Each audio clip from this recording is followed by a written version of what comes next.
आसिम मुनीर साहब सटिया गए। आसिम मुनीर पगला गया। उनके जो द्वार पे इलेक्ट्रिक मोटर्स लगी थी सीमेंट कंक्रीट के गेट खोलने के लिए, उनका ठोक दिया है। डोनाल्ड ट्रंप साहब को मर्चें इतनी लग रही हैं क्योंकि उन्होंने जो पैसा लगाया था नूर खान के अंडरग्राउंड कमांड पोस्ट पे, उसके पर कच्चे उड़ गए। आसिम मुनीर साहब सटिया गए। आसिम मुनीर पगला गया। ठीक है साहब, जो मार पड़ी है ऑपरेशन सिंदूर में उसको वो छुपा के नाटक कर रहे हैं। ठीक है, अच्छी तरह छुपा के नाटक कर रहे हैं। एक चीज जो ऑपरेशन सिंदूर के बाद के बारे में बहुत ज्यादा दुनिया नहीं समझ पाई है, वो पता क्या है? भारत ने थर्ड न्यूक्लियर एज शुरू की है। दो मॉडरेटली आर्म्ड न्यूक्लियर पावर्स अगर आपस में भिड़े, शरेआम लड़ाई हो, तो क्या रिजल्ट है ऑपरेशन सिंदूर का? हमारी इंटीग्रेटेड एयर डिफेंस की वजह से उसके मिसाइल, न्यूक्लियर आर्म्ड मिसाइल और नॉर्मल मिसाइल नहीं आ सकते भारत पे। 100%। 3 फायर किए थे, 3 के 3 गिरा दिए। कोई 1200 के करीब ड्रोन फायर किए थे, 90% मार गिराए। ठीक है साहब, हमारी जो न्यूक्लियर जो अम्ब्रेला है, जो air defence, integrated air defence umbrella है, वो तकरीबन लीक प्रूफ है। और हम केवल रक्षात्मक पे नहीं सीमित रहते, हमने आगे बढ़ के जहां से उसके 4 एयर बेसिस से उसके फाइटर विद बॉम्ब्स उड़ सकते थे, जकोबाबाद, रहीम यार खान, सरगोदा, हमने उनके परखच्चे उड़ा दिए सर। जो रहीम यार खान की एयर स्ट्रिप अभी तक चालू नहीं हुई, जहां उनके स्टोर्ड थे न्यूक्लियर बॉम्ब्स, ठीक है, वो थे आपके चगाई और किराना हिल्स में, उनको ठोका है। उनके जो द्वार पे इलेक्ट्रिक मोटर्स लगी थी सीमेंट कंक्रीट के गेट खोलने के लिए, उनका ठोक दिया है। वहां से न्यूक्लियर बॉम्ब निकालना, झूठ मत बोलो, असंभव हो गया है, क्योंकि वहां न्यूक्लियर रेडिएशन कंटामिनेशन है। ठीक है साहब, ये बकवास कर रहा है, ये गीदड़ भभकी दे रहा है। और अब वक्त आ गया है, मैं आपके दूसरे सवाल का भी जवाब दे दूं। जैसे कि उपेंद्र द्विवेदी साहब, हमारे आर्मी चीफ साहब ने बिल्कुल सही कहा है, अब वक्त आ गया है कि इनको आड़े हाथ लिया जाए, वंस एंड फॉर ऑल। वही समीकरण हो रहा है जो 1971 में था। ठीक है, और तब भी हमने हिम्मत मर्द किया था और मदद खुदा आई थी। ठीक है, और 2 टुकड़े हो गए थे पाकिस्तान के। ये तो एक सर में दर्द है, एक माइग्रेन है इंटरनेशनल।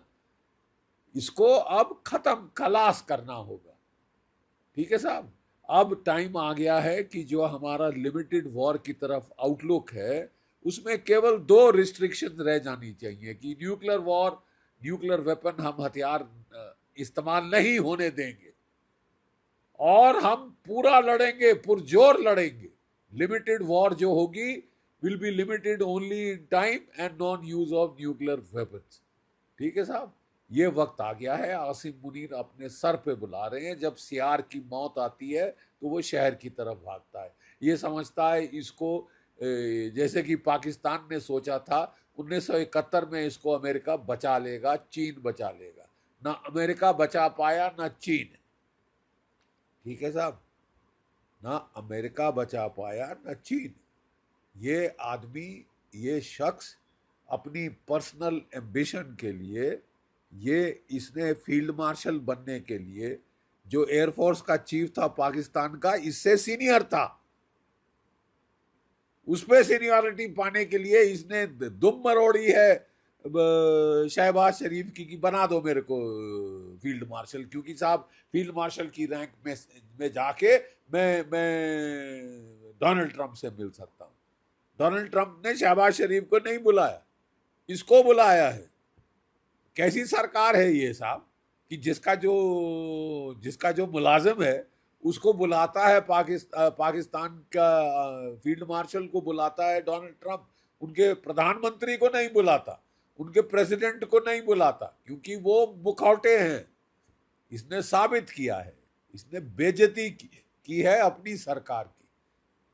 ये व्यक्तिगत इसने करने के लिए ऑपरेशन सिंदूर चलवाया को इसने शुरू कराया, ठीक है, अपने लाभ के लिए। ये कितने लोगों को मरवा देना चाहता है, और अब कह रहा है कि मैं आधी दुनिया खत्म कर दूंगा। अबे आधी दुनिया खत्म, 170 है तेरे पास न्यूक्लियर वेपन्स, हाँ, 170 न्यूक्लियर बॉम्ब्स है तेरे पास, आर्सेनल जो है, उनमें से ज्यादातर सब किलोटन है। सब किलोटन मतलब 1.5 पौए 2 पौए के बॉम्ब, जो कि आप जो थे आपने इस्तेमाल रखे थे कि साहब अगर भारत जो है कोल्ड स्टार्ट करे, टैंकों से हमला करे, तो मैं चला के टैंकों पे चला के थोड़ा रोकने की कोशिश करूँ। ठीक है साहब, हमारे पास जो बॉम्ब्स हैं 180 हैं जनाब, ज़्यादा है 180 से, और वो सारे के सारे 10 किलोटन के ऊपर वाले हैं।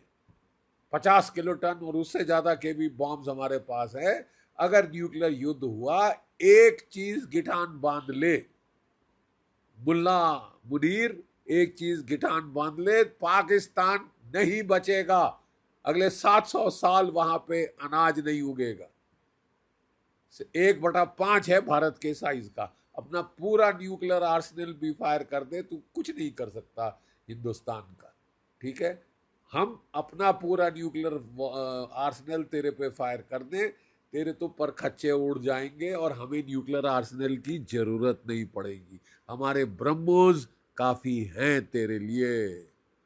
समझ गया? मदीना 2.0 मुनीर, समझ गया? तेरे लिए हमारे ब्रह्मोस और स्पाइस मिसाइल्स, क्रूज मिसाइल्स काफी हैं। तेरा न्यूक्लियर कमांड पोस्ट उड़ गया है।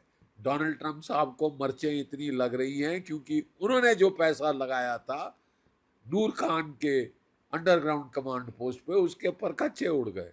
जो कि उन्होंने ड्रोन कमांड पोस्ट मुरीद के एयरबेस में उड़ाया बनाया था, उसके पर कच्चे उड़ गए।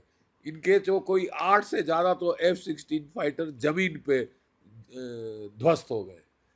इनके जैसे हमारे एयर चीफ साहब ने साफ बता दिया है, 5 जेट फाइटर नॉकआउट किए हैं हमारे S-400 ने, और एक बड़ा जहाज या तो AEW या एलिंट एयरक्राफ्ट, ये 300 किलोमीटर की ज्यादा रेंज पे ठोक दिया। तू बात क्या कर रहा है? तू ये मुंह मसूर की दाल, तू बच गया है, नहीं तो तेरे पे आया था अगला ब्रह्मोस। ठीक है, मरियम कमांड पोस्ट में घुस के बच रहा था, फैमिली को अमेरिका भेज दिया था।